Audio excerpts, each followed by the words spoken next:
Hoy en Cuaderno de Economía analizamos un tema que trasciende lo político y toca de lleno a la economía, la ley de amnistía, que beneficia a determinados exmilitares acusados, de acuerdo con el Ministerio Público y el Poder Judicial y organismos de derechos humanos, de violaciones justamente a los derechos humanos durante el conflicto armado interno en el Perú. Una decisión que no solo genera polémica en el terreno jurídico y social, sino que también pone en cuestión la estabilidad económica de este país, de esta nación primario exportadora. La confianza también, por otro lado, de los mercados es puesta en duda y la percepción internacional, global, de nuestra economía también se pone en cuestión. El Perú ha decidido, por otro lado, desacatar a la Corte Interamericana de Derechos Humanos, lo que implica un desconocimiento de tratados y acuerdos supranacionales que sustentan la seguridad jurídica en el marco de la inversión extranjera, sobre todo dentro de la horquilla de la inversión extranjera directa. Eso es lo que un poco vamos a analizar hoy día acá desde Cuaderno de Economía. Vamos a tratar de desmenuzar cuáles son estas implicancias a propósito de lo que ha ocurrido en el Congreso y también a propósito de lo que ha ocurrido en el Ejecutivo, ¿no? Vamos a también analizar cuál es la postura de la Corte Interamericana de Derechos Humanos, ¿no? Repetimos, alrededor de esta ley que fue diseñada en julio de este año y que ha sido aprobada hace tan solo una semana, ¿no? Unos cuantos días, ¿no? Si ustedes me apuran. Así que sin más, vamos a hablar justamente sobre todo del contexto histórico, ¿no? Del contexto histórico, quizás no tanto histórico, pero sí existe un contexto, existe todo un marco que nos puede dar o nos puede reflejar, ¿no? Cuál es la situación alrededor de esta normativa, de este código que libera, ¿no? A ex militares, a algunos determinados militares, en realidad son pocos, ¿no? Son alrededor de 600, ¿no? 700 probablemente, ¿no? Ya si estresan un poco las cifras, pueden llegar hasta 1000, quizás, entre procesados con sentencia firme y los que están siendo juzgados, ¿no? Los que están siendo sometidos al escrutinio de la justicia. El contexto político y jurídico de esta norma, que repetimos, se propuso en julio de este año y que ya dio a luz entre bombos y platillos en este mes de agosto, es pues el siguiente, ¿no? O tiene que ver con lo siguiente, ¿no? Y es que hay muy poco, no es que haya poco contexto, ¿no? Pero sí, sin duda, hay, digamos, tres, dos o tres máximo bullets que hay que atender, ¿no? Primero, dentro del contexto político y jurídico, la aprobación de esta ley por parte del Ejecutivo, un Ejecutivo que, por cierto, carece, ¿no? De una popularidad importante. Las últimas encuestas han señalado, pues, evidentemente, al Ejecutivo con bastante poquedad en función a popularidad, y eso evidentemente preocupa, ¿no? Preocupa porque estamos hablando de un gobierno que no tiene, pues, un sustento, un respaldo en un partido político, no tiene un respaldo en una horquilla popular que le dé una base sólida. ¿verdad? Su único respaldo es el Congreso, ¿no? Y determinados grupos vinculados a las Fuerzas Armadas.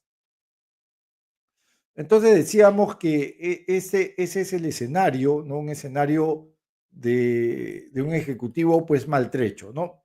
Entonces, esta ley, decíamos, la aprobación de esta ley abre un frente de inestabilidad institucional a todo nivel, ¿no? Pasando por el Ejecutivo, evidentemente pasando por el Legislativo, el Congreso, quien ha diseñado esta ley, esta normativa, este código, con sus respectivos reglamentos, etcétera, y eso pues genera una complicada situación de legitimidad y de credibilidad institucional. Y ya sabemos un poquito, ya vamos entrando un poquito más al campo de la economía, ¿no? Sabemos, creo que no hay que ser muy conocedores de cómo se maneja y opera la matriz en función a la inversión privada cuando no tienes al frente una economía institucionalmente fuerte, por un lado, e institucionalmente creíble, por otro. En el segundo bullet de este contexto político y jurídico, en esta primera parte del podcast, la aprobación de esta ley, el respaldo a esta ley, el espaldarazo a esta ley, supuso un retroceso en términos de derechos humanos. Eso por lo menos es lo que indican organismos vinculados a derechos humanos y prensa independiente. Es decir, según organismos vinculados a la defensa de los derechos humanos, según la misma Corte Interamericana de Derechos Humanos y según medios independientes y según abogados expertos en derecho constitucional, en derecho penal y según asociaciones civiles que han seguido la trayectoria de juicios, megajuicios, procesos judiciales contra ex oficiales, suboficiales y rondas que cometieron presuntamente los delitos señalados en contra de los derechos humanos, bien, supone un retroceso en los términos que acabo de indicar, es decir, en función justamente a los derechos humanos, lo que ubica al Perú en una posición de riesgo peligrosa frente a la comunidad internacional. ¿Por qué? Porque nos ubica en un contexto donde no solamente, y abro comillas, no nos importarían los derechos humanos, sino que, y lo vamos a ver más adelante, no nos interesa cuál es la capacidad que tiene el Perú de someterse a instancias supranacionales que velan justamente no solamente por derechos humanos, sino también por derechos laborales, por derechos empresariales, por derechos de marca, por derechos de libre comercio, por derechos de estabilidad jurídica a la hora de ejercer negocios, por derechos de propiedad sobre un activo, por derechos de propiedad sobre determinados activos fijos, por derechos de propiedad sobre determinados bienes o servicios que transitan dentro del comercio global. Entonces, ubica un poco al Perú en un limbo que al inversionista extranjero no le gusta. Porque ¿qué es lo que quiere el inversionista extranjero? Y el inversionista local también quiere claridad en términos de negocios. Es decir, claridad en las reglas de juego, tributarias, tipo de cambio, riesgo de contraparte, riesgo de pago, riesgo inflacionario, riesgo de tratados, de respeto de convenios comerciales, de respeto de tratados multilaterales, de respeto de tratados bilaterales, de respeto en general a la inversión, sea local o sea extranjera. Eso es lo que quiere el inversionista. Y por otro lado, quiere no solamente claridad en las reglas de juego, sino que la cancha sea nivelada para ambos lados, tanto para quien coloca sus excedentes en un determinado país como para el país receptor de esas inversiones, ¿verdad? Entonces, y por otro lado, lo que el inversionista quiere es una economía con instituciones fuertes que sean capaces de respetar esas reglas de juego. Y estas instituciones, cuando hablo de respeto a las reglas de juego, evidentemente estoy hablando de respeto hacia otras instancias que van más allá de nuestras fronteras y que justamente provocan indicar lo que dije hace un ratito, ¿no? Provocan indicar que tenemos que respetar, por ejemplo, acuerdos que nadie, absolutamente nadie nos obligó a suscribir. O sea, a ver, nadie nos obligó a, por ejemplo, nadie nos puso o nos obligó, nadie nos colocó en un entredicho cuando decidimos suscribirnos a la Corte Interamericana de Derechos Humanos, por ejemplo, ¿no? Lo hicimos por motu propio, lo hicimos porque quisimos, lo hicimos de manera democrática, lo hicimos creyendo justamente en los derechos humanos, ¿no?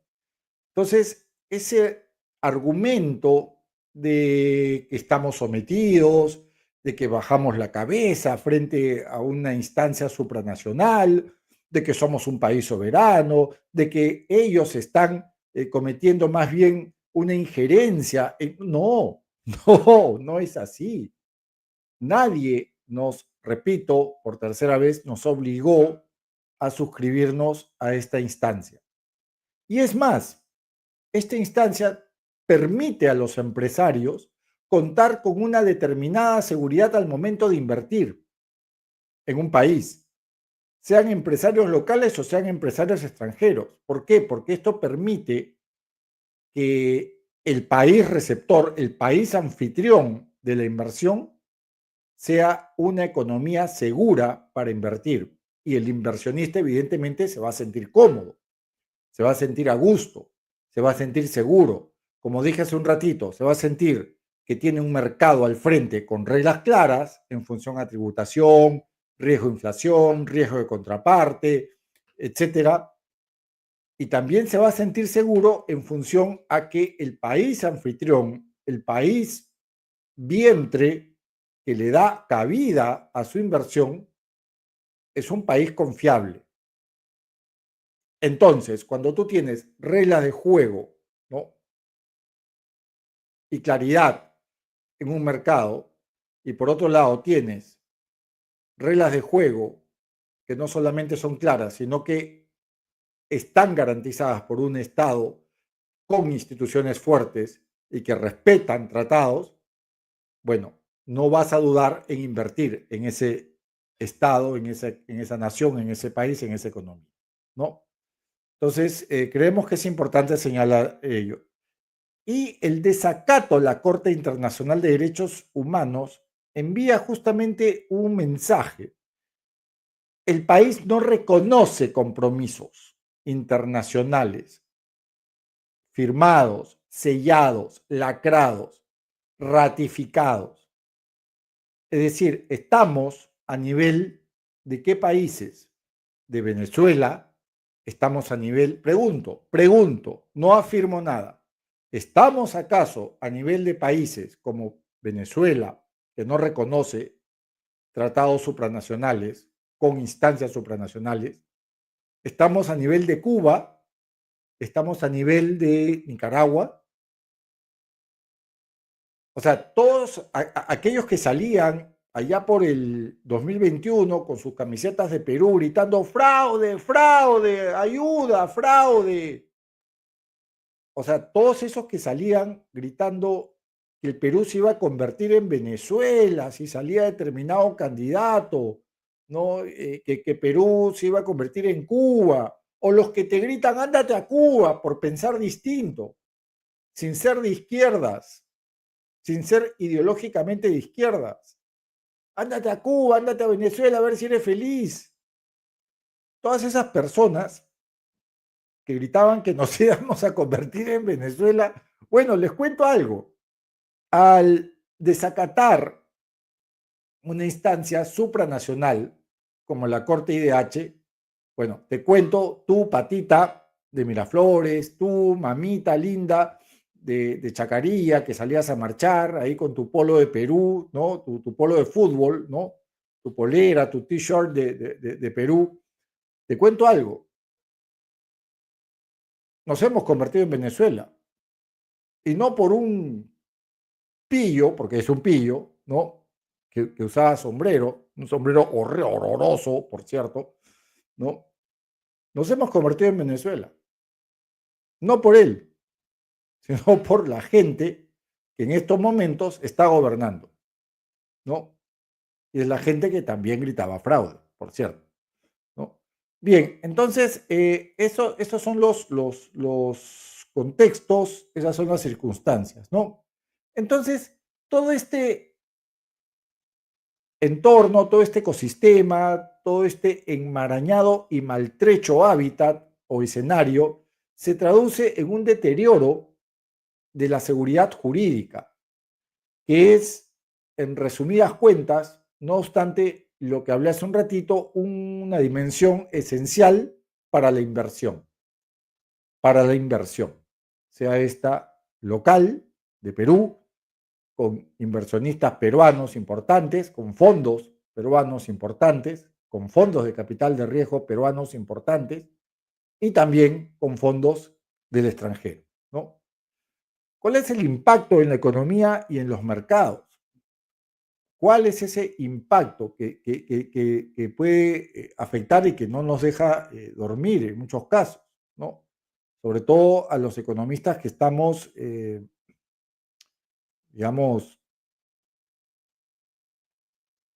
comprometidos con querer un país con mayores espacios, ¿no? De inversión, con mayores espacios de bienestar, con mayores espacios de formalidad, con mayores espacios de bloqueo contra la corrupción, de mayores espacios, ¿no? Para combatir, por ejemplo, la institucionalidad débil. ¿Cuáles son esas opciones? ¿Qué nos queda por hacer? ¿No es cierto? Y cuáles, evidentemente, esos niveles de afectación, ¿no? Que me parece también algo muy importante, ¿no? Muy importante. Entonces, creemos que el espacio democrático inmediato es, evidentemente, derogar esta ley, cosa que ya pasó en el pasado, ojo, ¿ah? En el año 95 ya pasó en el 95 cuando Fujimori quiso indultar al grupo Colina y luego ya en el 2001 se le cayó este indulto al grupo Colina, ¿no? Culpables de la matanza, matanzas como la Cantuta, matanzas en Barrios Altos, etcétera. Y esto también provocó que haya pues toda una, eh, digamos, andanada de organizaciones, ¿no? Que tienen o tuvieron en su momento una actuación clave, ¿no? Para poder detener esta ley que la diseñó Fujimori allá en el año 95, ¿no? Entonces, ya hay un antecedente de que esto no duró mucho, ¿no? Y felizmente no duró mucho porque la verdad es que fue muy obsceno lo que hizo el otrora autárquico presidente de Perú, ¿no? Entonces, queremos saber, eh, retornando a la matriz económica, ¿no? ¿Cuáles son las principales, digamos, horquillas o rangos o niveles de afectación que se registró en su momento, ¿no? Una ley, una normativa, un código de esta naturaleza que de un palmazo, de un borrón y prácticamente cuenta nueva, borró a casi 1 millar de exmilitares que cometieron delitos contra los derechos humanos durante el conflicto armado interno, entre 1980 y el año 2000, ¿no? Entonces queremos saber cuál es esa horquilla, es ese rango que nos va a indicar cuál es el nivel, o si es que hay o no existe un nivel de impacto. Ya tenemos una primera pista que tiene que ver con no solamente con el irrespeto a tratados, el irrespeto a convenios, sino también con la institucionalidad débil que puede afectar cualquier propuesta, cualquier iniciativa, cualquier tipo de ganas, deseos de invertir en una economía que evidentemente no está dando muestras, no está brindando las garantías necesarias para poder, como inversionista, sentirme a gusto, ¿no? Sentirme a gusto. Entonces, creemos que eso es importante señalarlo, ¿no? Creemos que eso es importante señalarlo.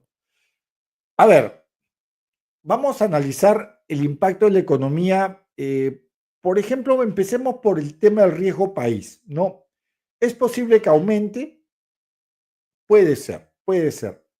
Y es posible que el aumento del riesgo país encarezca el costo del crédito externo. ¿Por qué no? ¿Por qué no pensar en eso? ¿O por qué no estar preparados ante eso? Claro, si yo tengo una economía que simplemente pasa de tratados, pasa de acuerdos, pasa por encima de pactos y no respeta, por ejemplo, cortes supranacionales, no respeta derechos humanos, ¿yo qué puedo esperar como inversionista? O sea, si este país, si esta economía no duda en dispararle a su propia gente, o sea, ¿yo qué puedo esperar con mis plantas, con mis minas, con mis fábricas, con mis negocios? ¿Qué puedo esperar yo de esa economía? ¿Qué me garantiza que de la noche a la mañana no me metan tropas a mi mina y la expropien o la estaticen, como ocurrió aquel 3 de octubre de 1968, cuando el golpe de Estado del general Juan Velasco Alvarado? ¿Me dejo entender? O sea, ¿pillan por dónde voy más o menos? O sea, ¿qué me puede a mí, a ver, qué me puede a mí garantizar esto? ¿No? Garantizar de que no va a ocurrir esto, ¿no? No va a ocurrir esto. Cuando yo tengo a alguien que simplemente le dice a la Corte Interamericana de Derechos Humanos, no, mira, ¿sabes qué? No te reconozco, no sé quién eres, no quiero saber nada de ti, simplemente para mí al menos, lo que tú estás haciendo, Corte IDH, es metiéndote en temas que la verdad que no te corresponden porque somos un país soberano, pues, así todo cachaco, ¿no? Todo, ¿no? Somos un país soberano, carambas, acá, ¿no? Y a propósito de ello, vamos con un tuit de una abogada muy lúcida, Josefina M. Q. Galloso, que quiero citar porque es importante, por ejemplo, conocer la opinión de los expertos, ¿no? Y creo que es importante porque ella dijo algo que es clave, ¿no? Que es clave a propósito de, de esta norma, ¿no? Y es que ella citó a Cansado Trinidad, ¿no? Que habló allá por el año 2001, fue uno de los jueces, ¿no? De la Corte IDH, ¿no? Que habló del caso Barrios Altos, ¿no? Y lo citó de la siguiente manera, ya por el 2001, Cansado Trinidad, Trinidadji, habló y dijo lo siguiente, ¿no? Las leyes de autoamnistía, es importante ese término, autoamnistía, porque eso al fin y al cabo es lo que han hecho, ¿no? Lo que ha hecho el Congreso en contubernio con el Ejecutivo, según medios, según prensa especializada, según abogados y según organizaciones civiles. Las leyes de autoamnistía, sigo con comillas, no son verdaderas leyes, dijo este juez. No son nada más que una aberración, una afrenta inadmisible a la conciencia jurídica de la humanidad. Cierro comillas. Fortísimo, fortísimo, fortísimo lo que citó Josefina M. Cugalloso, ¿no? Fortísimo porque pues nos genera nos genera no ansiedad, pero sí bastante, digamos, bastante reflexión, ¿no? Y es que, claro, hay dos jugando un partido de fútbol, equipo A y equipo B. Al equipo A le pitan un penal y el equipo A inmediatamente corre, abres la cartilla de las reglas FIFA y arranca la parte de los penales. Corre otro jugador y desenchufa el VAR, agarra el VAR y lo tira al piso y le rompe la pantalla al VAR. Y dice, no, este penal no ha sido legal, por lo menos para mí, y de momento no es legal. Entonces, entonces ¿de qué va todo esto? ¿No? ¿De qué va todo esto? ¿No? Vamos a ver, inversión extranjera directa. Justo la semana pasada el gobierno hablaba de que el Perú lideraba la inversión extranjera directa, cuando no es así, no lideramos la inversión extranjera directa. Estamos, sí, hubo un incremento creo que de 4.000 y pico de millones de dólares en el 24 a 7.000 y pico millones de dólares esto es como un paréntesis, ojo, ¿ah? En el 25 sí hubo un incremento, pero es que, a ver, fue un salto estadístico, uno. O sea, cualquier cosa fue mejor que el 2024, perdón, que el 2023, ¿no? Porque la comparativa 2023 versus 2024. Entonces, claro, cualquier cosa es mejor que el 2023. ¿Por qué? Porque el 2023 fue un año recesivo, ¿no? Caímos en 0,55% en términos de PBI. Entonces no me vengan a decir que lideramos la inversión extranjera directa, porque cualquier cosa, repito, fue mejor que en el 2023. Primer punto. Segundo punto, el salto fue estadístico. De 4.000 a 7.000 es como que tú hayas tenido en todo el promedio del semestre 0,8 y de pronto ha subido a 0,9. Está bien, ha subido, pero sigue jalado, pues, ¿no? Hasta antes de pandemia. En pandemia, 2020, 2021, el flujo, como flujo de inversión extranjera directa era más de 10.000 millones de dólares. Y ahora el gobierno saca portada por 7.000. No, pues, eso como paréntesis.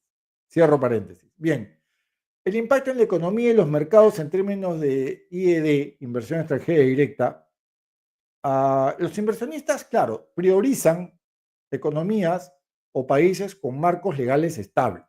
Eso es de manual, ¿no? Y eso es muy sabido. ¿Por qué? Porque los inversionistas piensan, actúan y operan como empresarios.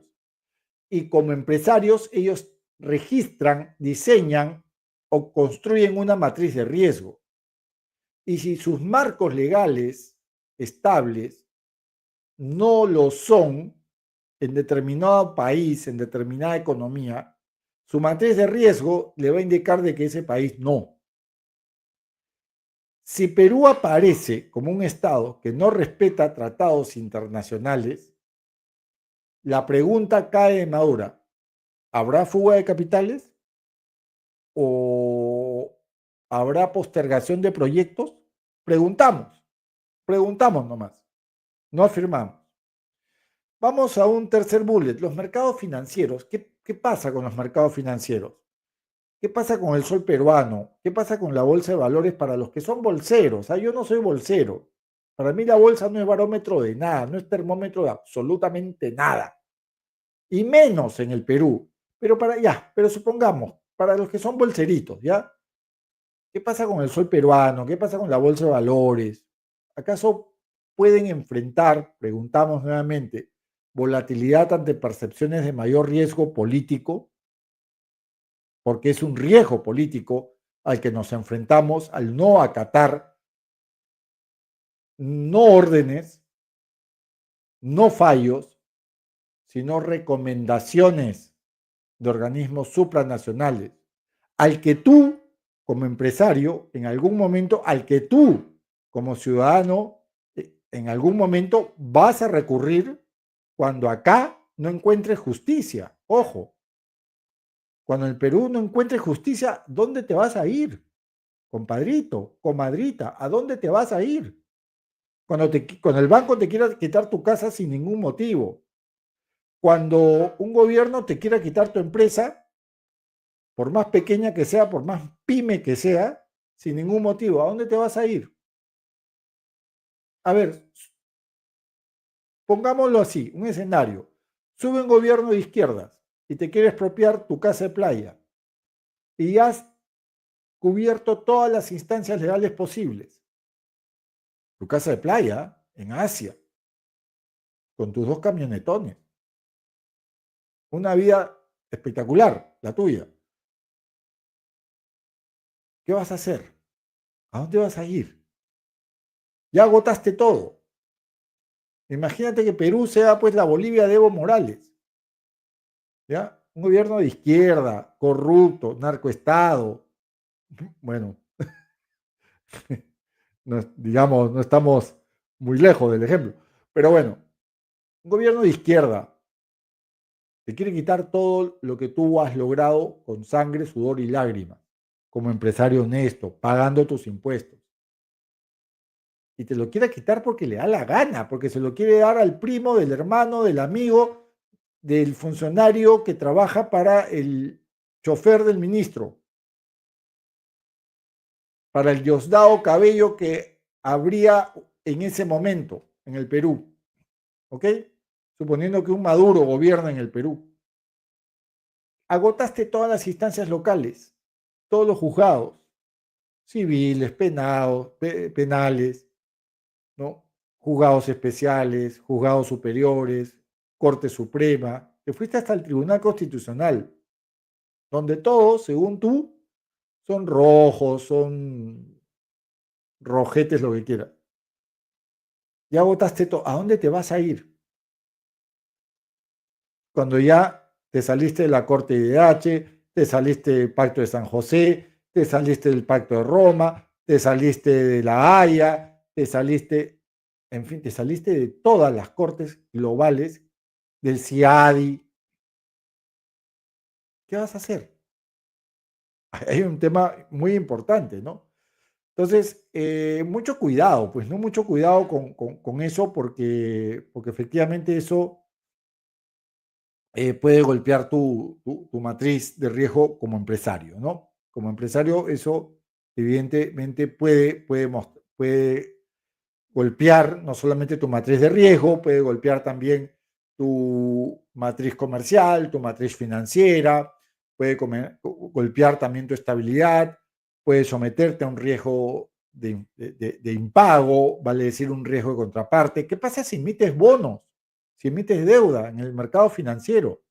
Y de pronto pues, uno de los principales compradores de tus bonos es el gobierno. Y el gobierno decide, no sé, estatizarte. ¿A dónde vas a ir? ¿Al CIADI? Si no le han temblado la mano para simplemente pasar de esto, menos le van a temblar la mano pues para salirse del CIADI, ¿no? Y ser unos parias, ¿no? Y hacer del Perú un país paria, económica y comercialmente hablando, una economía paria, ¿no? Entonces, esto es complicado, ¿no? Los fondos de inversión y los bonos soberanos, justamente hablando de eso, ¿no? podrían perder atractivo. Nuevamente, preguntamos, no afirmamos, si las calificadoras de riesgo revisan la nota crediticia del Perú, porque claro, de momento las clasificadoras de riesgo con esta ley de amnistía se han quedado calladitas, pero en algún momento van a sacar esa carta, en algún momento van a sacar esa carta. A ver qué nos dicen algunos, algunos oyentes. A ver, hola Eduardo, esto es súper claro, la señora se ha blindado y además esto favorece, nos dice Svetlana, un montón a los monopolios y por tanto perjudica a uno como peruano. Creo que lo que nos habla Svetlana también, Svetlana también es importante. ¿Por qué? Porque el empresariado también está calladito, ¿no? Está, o sea, ningún gremio empresarial ha dicho, esta boca es mía, ninguno ha sacado un comunicado, ninguno ha sacado un comunicado diciendo de que esto socava, por ejemplo, estoy inventando, estoy hablando en voz alta, ningún gremio ha dicho, a ver, ¿qué pudo haber dicho? Pues un gremio, a ver, en un comunicado, ¿no? Como para que los respetemos, ¿no? A ver, esto socava no solamente la democracia, sino los derechos civiles, la memoria, y también socava la confianza en una economía con transparencia, una economía con reglas de juego transparentes y claras. Esto también perjudica la imagen del Perú ante el inversionista extranjero. Por lo tanto, rechazamos esta ley de amnistía que afecta a los intereses no solamente democráticos, intereses no solamente en términos de derechos humanos, sino también los intereses económicos, tanto locales como globales, y los intereses comerciales internacionales. Punto. Lima, 20 de agosto del 2025. Cámara de Comercio, ¿no? Comité de Empresas Privadas, etcétera, etcétera. Les acabo de redactar, ya parezco ChatGTP, Svetlana, te acabo de redactar un comunicado que debieron haber sacado los gremios, pero no, están calladitos, calladitos, calladitos. No sé, ustedes corríjanme si es que han sacado un comunicado. Otro comentario del público, Svetlana nuevamente. Hace unos años una compañía de telefonía quiso entrar al Perú, le hicieron la vida imposible y se retiraron. ¿Por qué? Porque traían un producto más barato y de mejor calidad. Claro, es que también el tema viene por ese lado, ¿no? Como tenemos 4 bancos que manejan el asunto, como tenemos 2 cementeras que manejan el asunto, como tenemos una cervecera que manejan el asunto, como tenemos un grupo mediático que manejan el asunto, como tenemos un grupo farmacéutico que maneja el asunto de las cadenas farmacéuticas, como tenemos 2 empresas de alimentos que manejan el asunto, ¿no? Una que te vende una leche que no es leche, ¿no? ¿No? Como tenemos tantos monopolios, tantos oligopolios, ¿no? Creo que la cosa mejor es dejarla así nomás y no molestar a nadie, ¿no? No molestar a nadie. Creo que esa es la consigna, ¿no? Esa es un poquito la idea que debemos de tener, ¿no? Gracias, Svetlana, por tus comentarios. Me hiciste acordar el tema empresarial y gremial y cómo han reaccionado de manera tan inelástica los gremios, la patronal, ¿no? Y en términos de política fiscal, acá yo me quiero detener y quiero citar a un colega, ¿no? A David Tuesta, que además fue exministro de Economía, ¿no? Porque me parece importante la reflexión de David, ¿no? De David Tuesta, ¿no? A ver si pillamos un poquito lo que nos dijo, ¿no? Lo que nos dice David Tuesta, ¿no? Y lo dijo a través de una columna que él escribió, ¿no? Él escribió lo siguiente, ¿no? Él escribió lo siguiente en su columna. Veamos, pues. Irresponsabilidades que pagaremos todos, ¿no es cierto? El próximo gobierno, dice David, vamos a tratar de leerlo con mejor chance. A ver si lo encuentro. Acá está. A ver, bueno, básicamente lo que nos dice David es que las irresponsabilidades que pagaremos todos, ¿no? El próximo gobierno no heredará, dice Tuesta, colega, amigo y exministro de Economía, no heredará un simple déficit, heredará una bomba fiscal armada con tropeza y populismo, cuya desactivación será compleja, indica David, ¿no? Y sí, lleva razón, pero además él habla de que la responsabilidad se paga, y lo voy a citar, ¿no? Abro comillas, el punto no es si habrá ajuste fiscal, sino cuándo y cuánto. En 10 años la deuda bruta pasó de 19,2% a 32,4% del PBI, dice David, y la neta de 2,7 a 23,5%. El déficit primario estructural duplicó el gasto corriente y subió a 25.000 millones de soles entre el 21 y el 25. Para estabilizar la deuda, continúa Tuesta, 32,5% del PBI, se necesitan superávit primarios del 0,3% del PBI anual, y para bajarla a 30% del 0,5%. El próximo gobierno debe aplicar de inmediato un plan de ahorro fiscal estructural, recorte de gasto corriente, menos exoneraciones, mejor gasto, es decir, hacer del gasto una dimensión eficaz y eficiente, y reformas que impulsen productividad. Si no alcanza, tocará subir impuestos. El reto es político: o ajustamos ordenadamente o lo hará la urgencia. Los mercados nos lo van a exigir pronto, ¿no? Entonces, hay algunas cosas importantes, ¿no? Sin una estabilidad, digamos, política, sin estabilidad desde la matriz política, va a ser muy difícil que nuestras finanzas públicas alcancen un nivel de invulnerabilidad, ¿no?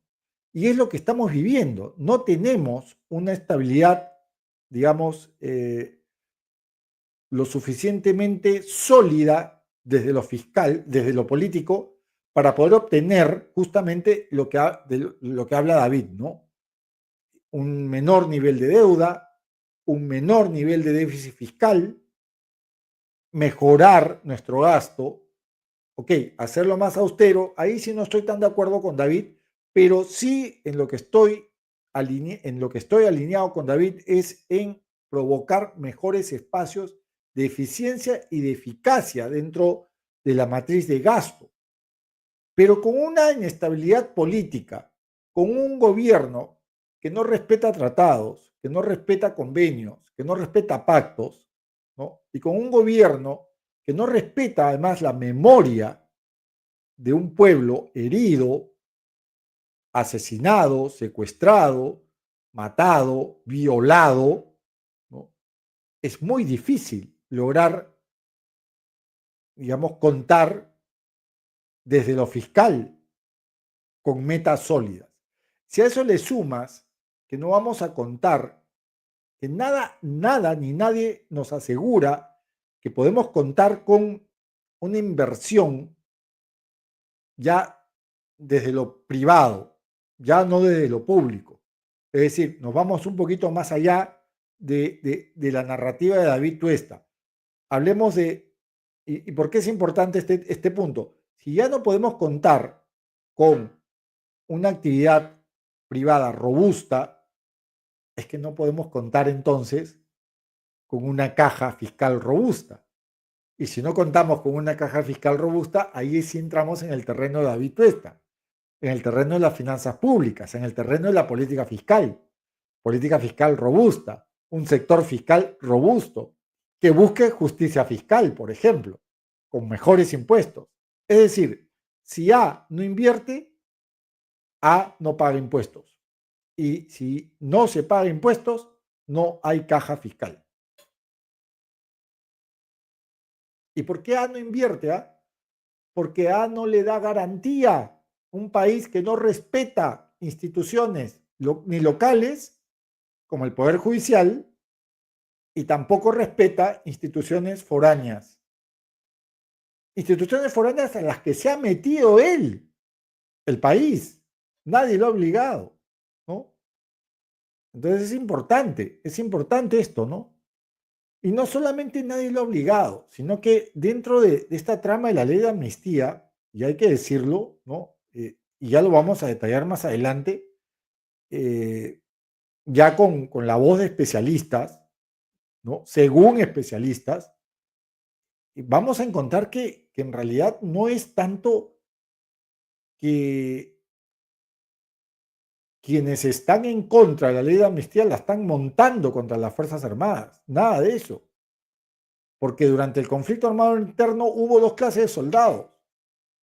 Hubo el soldado que le importó proteger al pueblo y lo protegió como lo hubiese protegido Francisco Bolognesi, Miguel Grau, lo protegió como lo hubiese protegido Quiñones, como lo hubiese protegido Mariano Santos. Ese es un tipo de soldado que sí peleó en el conflicto armado interno, o guerra interna, o guerra contra el terrorismo, como ustedes quieran llamarlo, no importa. No voy a entrar a debate respecto a cómo se llamó esa época, ¿no? No, ya no interesa, ¿no? Pero hubo un soldado que sí respetó la memoria y el uniforme que le legó Bolognesi, Grau, Quiñones y Mariano Santos. Y hubo otra clase de soldado que no respetó ese uniforme. Entonces, no estamos acá hablando de montarnos contra la primera clase de soldado. A ese soldado, nuestro reconocimiento y nuestro agradecimiento. Al segundo, no. O el segundo ni siquiera fue un soldado. Acá no se está hablando de las Fuerzas Armadas. Las Fuerzas Armadas acá son inmaculadas, no se tocan. A las Fuerzas Armadas nuestro reconocimiento y nuestro agradecimiento. Pero a la gente que no respetó el esfuerzo de sus compañeros, los galones que sus compañeros ganaron, el sudor y la sangre que sus compañeros derramaron en Huanta, en Víctor Fajardo, en las zonas de emergencia acá en Lima, en Huaycán. ¿Ya? Con ellos no, con ellos no es la cosa. La cosa es con los que no respetaron justamente a sus compañeros de armas. Eso es lo que no entiende la gente. La gente dice, no, tú odias a las Fuerzas Armadas. No, tú odias al ejército. No, nadie odia al ejército. Nadie odia a la marina. Nadie odia a la aviación. Nadie odia a la policía. Acá lo que queremos es justicia justamente contra los que ellos sí odiaron a su propio uniforme, a su propia institución. Ellos sí odiaron a su formación como soldados. Ellos sí odiaron a quienes debían proteger. Es un tema, ¿no? De dialéctica. Es un tema de dialéctica. Bueno, impacto en sectores estratégicos. A ver, minería y energía, los proyectos a largo plazo que pudieran haberse dado pueden estar en peligro porque requieren estabilidad regulatoria, primero, ¿no? Requieren estabilidad jurídica, por otro lado, y requieren estabilidad operacional, ¿no? Y pueden ser los más golpeados, preguntamos, sí, pueden ser los más golpeados. El turismo, a ver, la imagen internacional que el Perú bota, arroja, libera hacia el exterior puede deteriorarse, puede deteriorarse. El comercio internacional, la Unión Europea y países vinculados a la Organización para la Cooperación y Desarrollo Económicos OCDE, la OCDE. ¿Ustedes creen acaso que tanto la Unión Europea y la OCDE, sobre todo la OCDE, acaso no van a cuestionar, acaso no se van a preguntar qué es lo que ha pasado? ¿Acaso no van a cuestionar los acuerdos de cooperación o acuerdos comerciales con un Estado que no respeta tratados en función o en términos a derechos humanos? Sobre todo la OCDE, ¿eh? y estamos postulando a la OCDE. Les explico cortito qué es la OCDE. Es un club de economías industrializadas y emergentes, casi exclusivo, y al que nos han permitido postular. Y no solamente es un club que nos permite ejercer buenos convenios, buenos tratados, sino que es un club que nos permite acceder a herramientas para mejorar nuestras políticas públicas. O sea, no es un club donde tú entras y dices, ay, qué bien, ya estoy adentro, ya, ay, puedo comerciar. No, es un club que encima te dice, ya, puedes comerciar, pero también te vamos a ayudar a asesorar, a hacer, uno, de tus políticas públicas algo mejor. Dos, vamos a hacer de tu infraestructura algo mejor. Tres, vamos a hacer de tus indicadores sociales algo mejor. Vamos a hacer de tu debida diligencia laboral algo mejor. Cuidado agroindustriales. Cinco, vamos a hacer de tu conducta empresarial responsable algo mejor. O sea, es como la PEC, pero con esteroides. O sea, la PEC es así. La OCDE es otra cosa. Es otra cosa. Es algo muchísimo más serio. Y justamente la OCDE, ¿ustedes acaso creen, junto a las clasificadoras de riesgo, que no van a cuestionar esta ley? Ay, caracho. Yo estoy esperando, ¿no?, más a ver qué va a decir la OCDE. A Chile le demoró casi 20 años ingresar a la OCDE. Con esto que ha hecho el Congreso y el Ejecutivo, a Perú le va a demorar 40 años. Es... Entonces, la confianza, otro punto, la confianza de los inversionistas, insistimos, la amnistía abre un riesgo reputacional. ¿El Perú podría ser visto acaso como un país con baja institucionalidad y debilidad democrática? ¿Esto afecta acaso la percepción a largo plazo? Percepción que es crítica para megaproyectos en infraestructura, por ejemplo, o en minería, o en educación, o en salud. La inseguridad jurídica, a propósito de la ley de amnistía, también puede trasladarse al ámbito doméstico, al ámbito financiero, al ámbito económico, al ámbito de los negocios. Los empresarios locales y también los empresarios internacionales, preguntamos, ¿podrían moderar sus inversiones y su gasto de capital? Y en cuanto a mirada internacional, el precedente es grave. Si Perú desconoce, desacata la Corte IDH, ¿podría acaso, preguntamos, desconocer otros compromisos supranacionales, tratados comerciales, compromisos climáticos o arbitrajes internacionales? Ay, ay, ay, Ciadi, chau, Ciadi. El país podría enfrentar sanciones diplomáticas y comerciales. Preguntamos, ¿podría ser ese el caso? Que nos enfrentemos a sanciones diplomáticas y comerciales.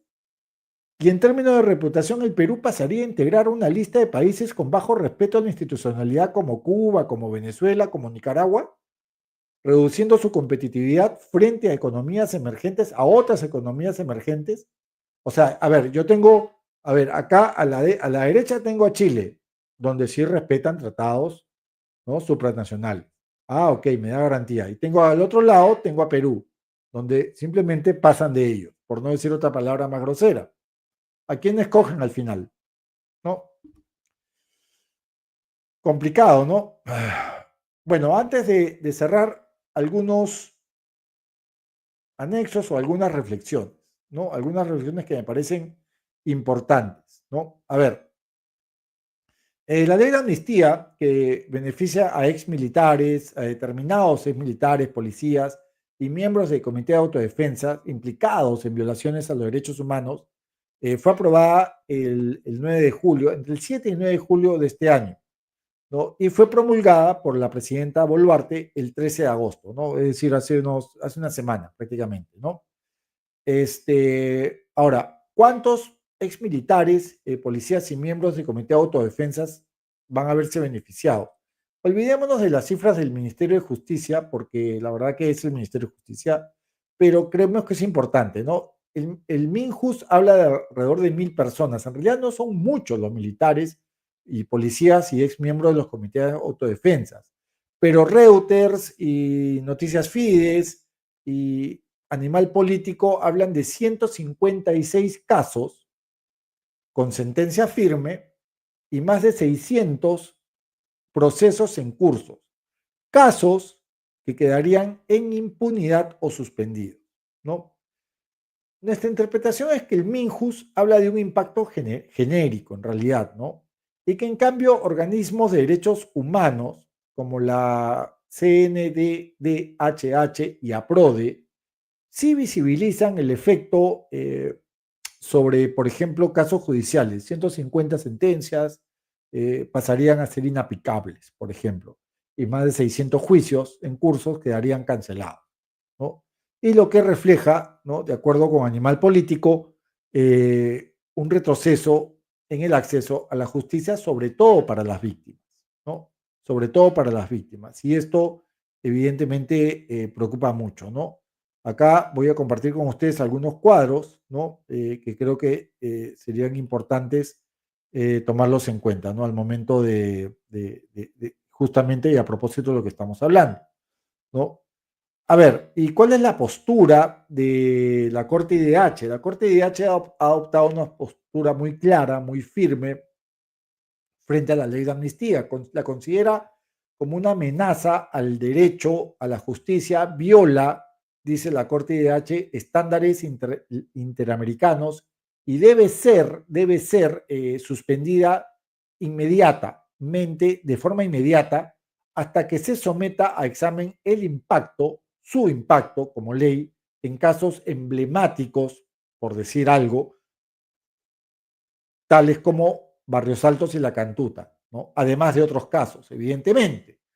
Por su parte, el Estado peruano ha respondido en tono muy confrontacional, por no decir en tono muy irresponsable, argumentando que esta intervención vulnera, según medios y según expertos, su soberanía. No, no es así, no es así. Y reafirmando que la aplicación del derecho internacional debe respetar el principio de subsidiariedad, ¿no? Cualquier cosa, han respondido en realidad, ¿no? No soy abogado, pero creo que como economista tengo cierto sentido común, ¿no? Este choque jurisdiccional, sigo, revela efectivamente una tensión muy profunda y muy preocupante entre el derecho internacional y la legislación interna, un dilema que podría prestarse a implicaciones políticas, legales, de largo alcance para el país y su sistema de justicia. Implicaciones políticas y legales que se van a trasladar inevitablemente a la matriz económica, como acabamos de ver, ¿no? ¿Qué dicen los especialistas? ¿Qué dicen los especialistas? El consenso de abogados, constitucionalistas, internacionalistas, penales, indica que la amnistía no debe aplicarse en casos de graves violaciones de derechos humanos, por ser inconvencional, por un lado, e inconstitucional, por otro lado.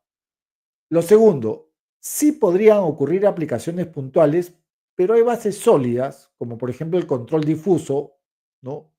Más la jurisprudencia de la Corte IDH, para que, por ejemplo, el Poder Judicial la inaplique y mantenga vigentes investigaciones y sentencias. Ahora, ¿qué cosa es el control difuso? El control difuso es la facultad, por ejemplo, que tiene cualquier juez del Poder Judicial en cualquier instancia, ojo, y sin necesidad de que el Tribunal Constitucional lo declare, para inaplicar una ley que considera contraria a la Constitución en un caso concreto. Y se llama difuso porque, pues porque sí, porque no está concentrada la normativa en un único tribunal, sino que está dispersa, está distribuida, en todos los jueces del país, ¿no? Y es más, este control difuso está reconocido en la Constitución, ¿no? En el artículo, en concreto tengo el artículo, el 138, que dice así, lo tengo acá en algún lado, a ver si lo ubicamos, lo tengo acá en algún lado, a ver, ¿no? Déjenme buscarlo. O sea, no es cosa mía, ¿no? Ojo, ¿ah? No es cosa mía, existe en realidad el tema, existe el tema, ¿no?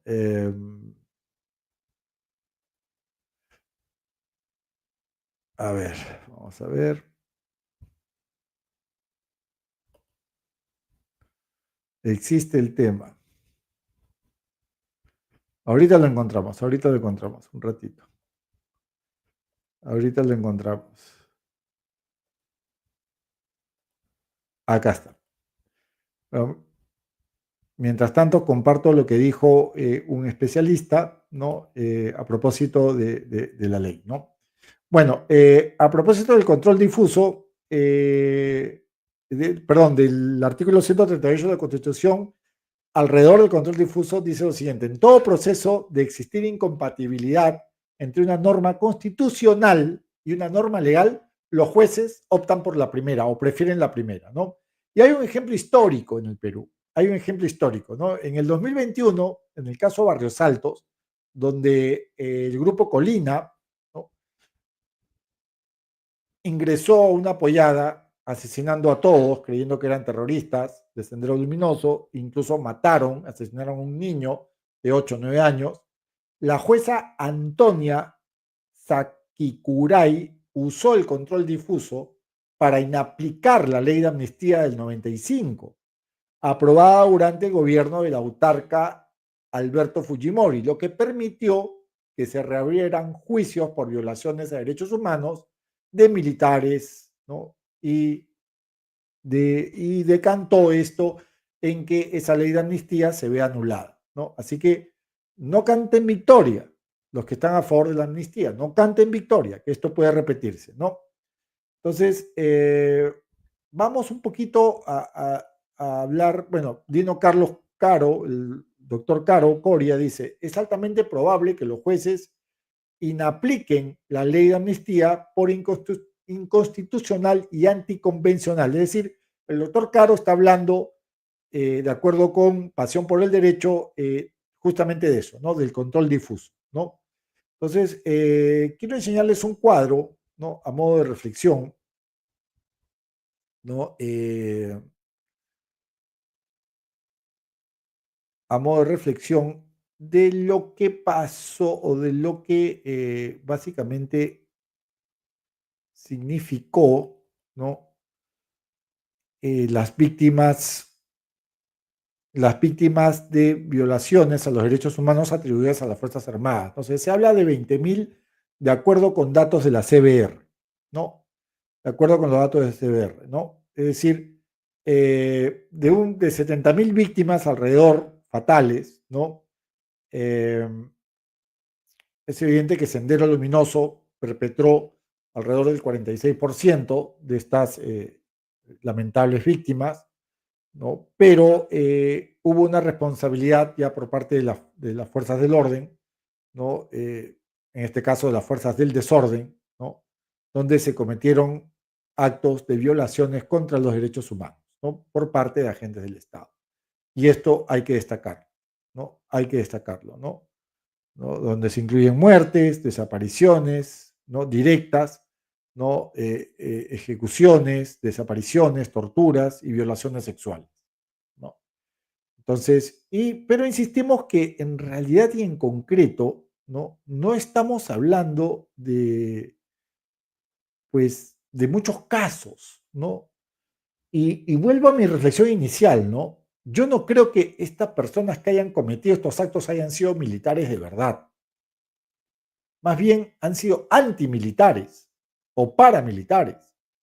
Ha sido gente que ha odiado a su propia institución y ha sido gente que ha odiado a quienes debían proteger.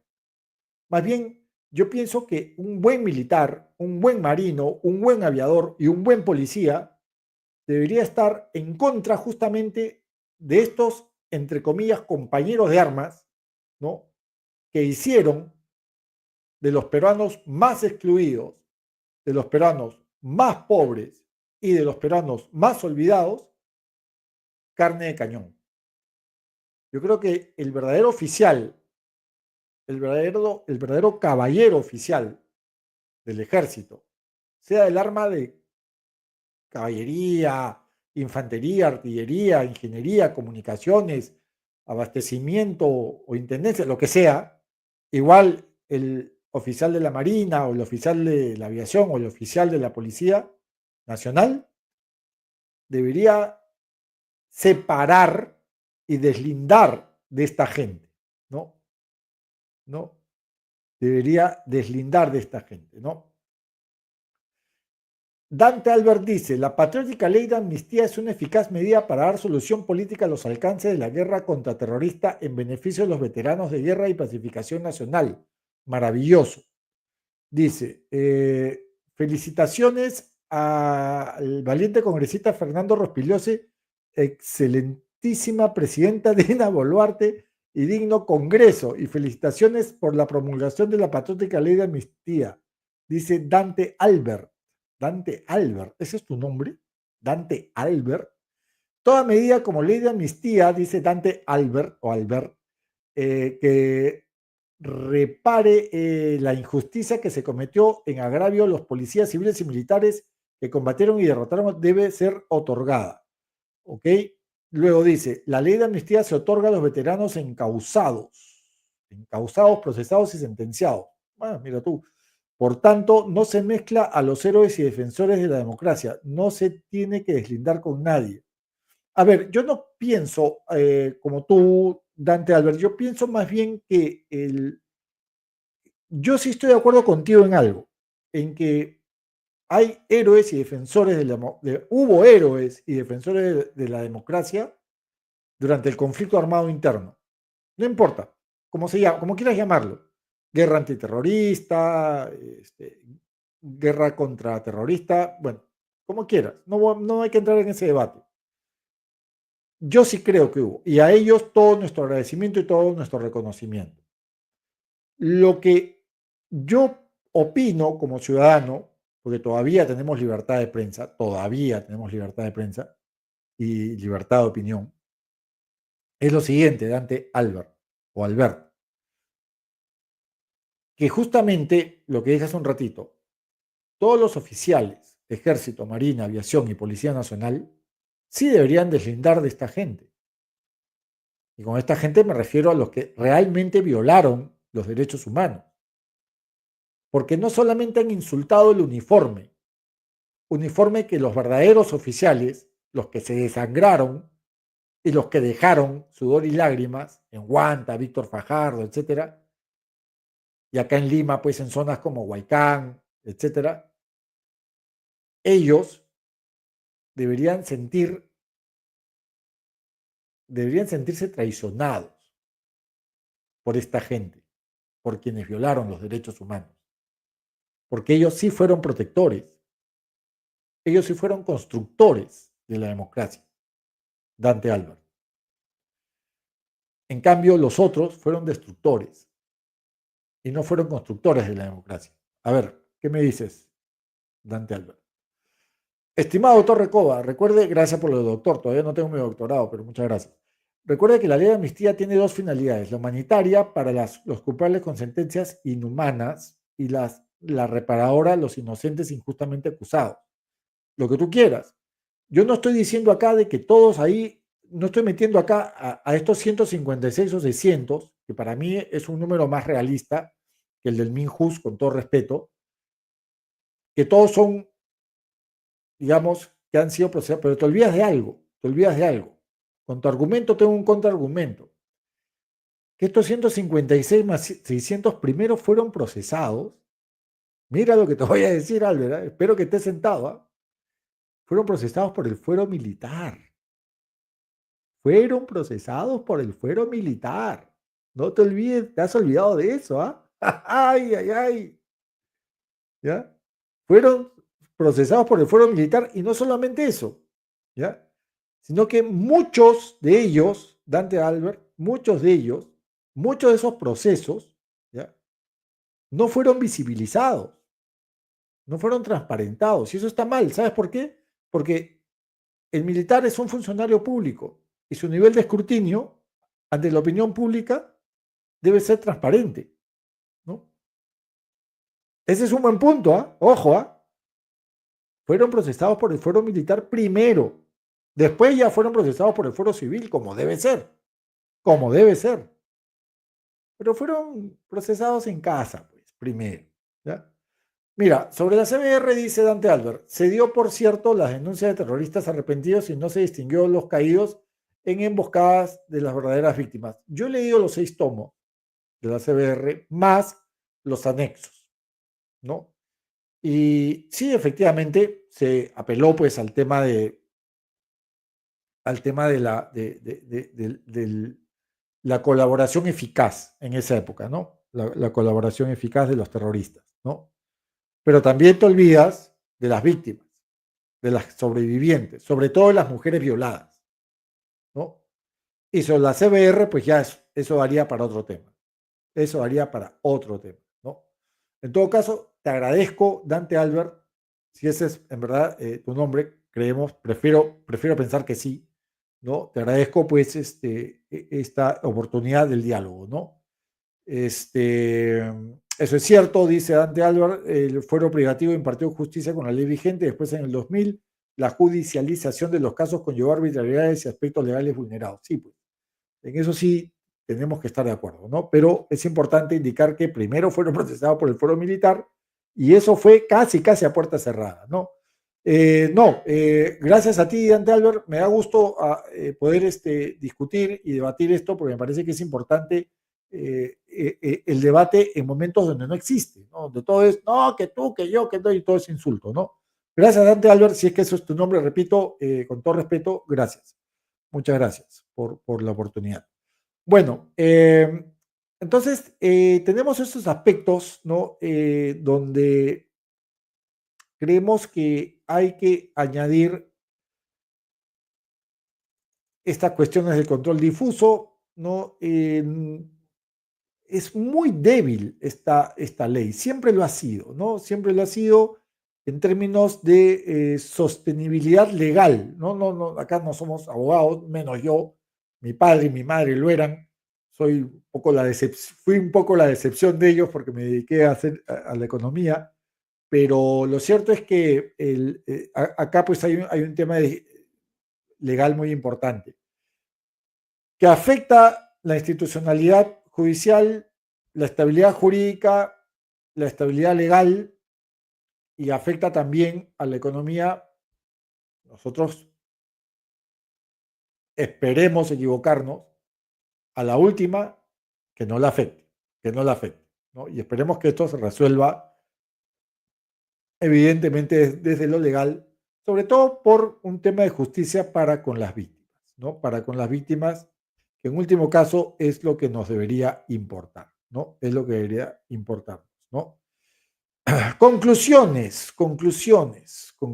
Creemos que es importante concluir, no sin antes recordar, ¿no? Quiénes fueron los que suscribieron esta ley, ¿no? Y acá los tenemos, ¿no? De este rol, bueno, los primeros ya sabemos quiénes son, ¿no es cierto? Ya sabemos que Fuerza Popular está en primerísimo lugar, ¿no? Y el resto, pues, de los que mandan, ¿no? Los que ahorita están mandando al Perú, ¿no? Pero me quiero un poquito concentrar en los que se abstuvieron, ¿no? El bloque magisterial, ¿no? En estos que se abstuvieron acá, ¿no? Esos creo que no es que merezcan, digamos, un lugar especial en nuestra nómina, ¿no? Pero sí, el bloque magisterial dentro del bloque magisterial hubo una abstención o abstenciones, y Acción Popular también, ¿no? Que hubo una voz individual que se abstuvo, ¿no? A ellos recordarles que un poquito la frase de Dante Alighieri, ¿no? En la Divina Comedia, ¿no? El lugar más terrible del, um, del infierno está reservado para los tibios. Estoy parafraseando porque no recuerdo bien cuál es la frase de Dante Alighieri, ¿no? Solamente para recordar eso, ¿no? Pero bueno, yo creo que eso sí es mucho más vergonzoso, porque caramba, o sea, que Fuerza Popular vote a favor o que Renovación Popular vote a favor, pues la verdad es que desde luego se espera, ¿no? Desde luego se espera y desde luego no vamos a decir que, no vamos a admirar esa postura, ¿no? No la vamos a admirar, pero por lo menos rescatemos, ¿ya? Rescatemos que tomaron posición, coño, ¿no? O sea, dijeron, ya, sí, vamos por esta ley y vamos con todo. Pero abstenerte, decir, ay, no sé, puede ser, no lo sé, tal vez, ¿por qué no? No, ya eso es un poco mucho, ¿no? Entonces, y acá están los nombres, ¿no? Tenemos a Alejandro Aguinaga, Alegría, Moyano, Patricia Juárez, Revilla, Acuña, Patricia Chirino, Diego Bazán, José Luna, Jorge Montoya, ¿no? Jorge Montoya, y cuando yo lo escucho, yo no sé si escucharlo o hacer planchas, ¿no? Porque habla así con una voz muy, muy fuerte, ¿no? José Cueto, ¿no? Y José Gerí, ¿no? Bien, entonces, todos ellos, pues, a favor, ¿no? Y más bien, como dije, pero por último, de este recuadro, o sea, yo por lo menos hay que reconocer que estuvieron a favor, ¿no? Y lo dijeron sin asco, a favor. Pero eso de abstenerse, y los que, igual por el lado de los que estuvieron en contra, ¿no? Bien por ellos, ¿no? Pero abstenerse, en serio, really, man, te abstienes. Bueno, cosas del Orinoco que no las sabemos ni tú ni yo tampoco. En todo caso, queda pues para el recuerdo. Algunas conclusiones que nos parecen importantes, ¿no? A ver, acá hay algo importante que quiere acotar nuestro amigo Dante Albert. Acción Popular apoyó el golpe de Estado de la Junta Militar del 62. Eso es verdad. Y tiene responsabilidad política sobre hechos de la época del terrorismo. Debieron respaldar por unanimidad la presente ley. Bueno, esa es una opinión de Dante Albert, se respeta, ¿no? Recordemos también que Belaúnde fue el que dijo que eran, corrígeme Dante, Belaúnde fue el que dijo que eran abigeos, ¿no? Que eran abigeos, allá por el 80, 81. No, no se preocupen, eran abigeos, ¿no? Además, Belaúnde en su primer gobierno roció con, no sé si con napalm, o no sé con qué cosa, a comunidades nativas, ¿no? Pero bueno, son cosas, ¿no? Corrígeme por favor si efectivamente, lo de los abigeos, corrígemelo porque creo que fue así, ¿no? Bueno, gracias de nuevo, Dante, ¿no? Sí, dijo abigeos. Y el ejército le dio tratamiento de delincuentes subversivos, DDSS, sí, los famosos DDSS, ¿no? Efectivamente, ¿no? Pero sí, la donde digo, sí, y también lo de Napal, sí, Napal sobre indígena, exacto, sí, Rocío Napal, ¿no? Ahí lo veías a Belaúnde con carita media así de, ¿no? Medio inocentón, así con su corazoncito así, ¿no? ¿Cómo es? Pero ya vemos que era tremendo Belaúnde. Gracias, Dante, por las acotaciones históricas. Bueno, ya para ir terminando, entonces, vamos por las reflexiones, ¿no? Las reflexiones finales. A ver, vamos a ver. Ya vimos las opiniones de los especialistas. Ahora queremos ya cerrar este importante programa, ¿no? Y muy cortita la reflexión. A ver, la ley de amnistía en el Perú no es solo un tema de justicia transicional, vamos a llamarla así, ¿no? Transicional, ¿no? Porque tiene pues un proceso, tiene una serie de procedimientos.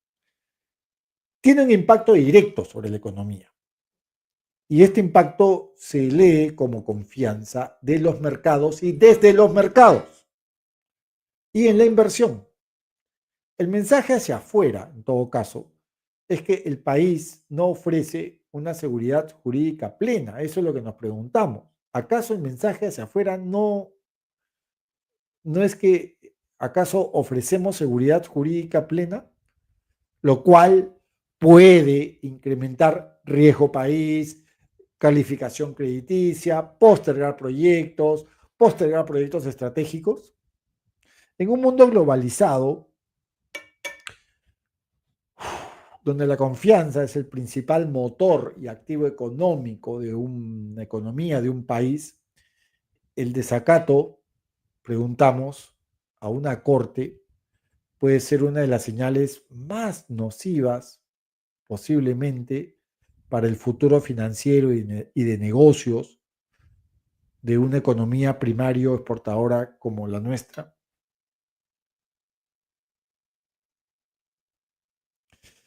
Yo creo que hay que pensar en eso. Yo creo que hay que reflexionar en eso, ¿no? Yo creo que es importante porque los derechos humanos también tienen que ver con seguridad, ¿no? Con seguridad, eh, con seguridad jurídica, ¿no? Con seguridad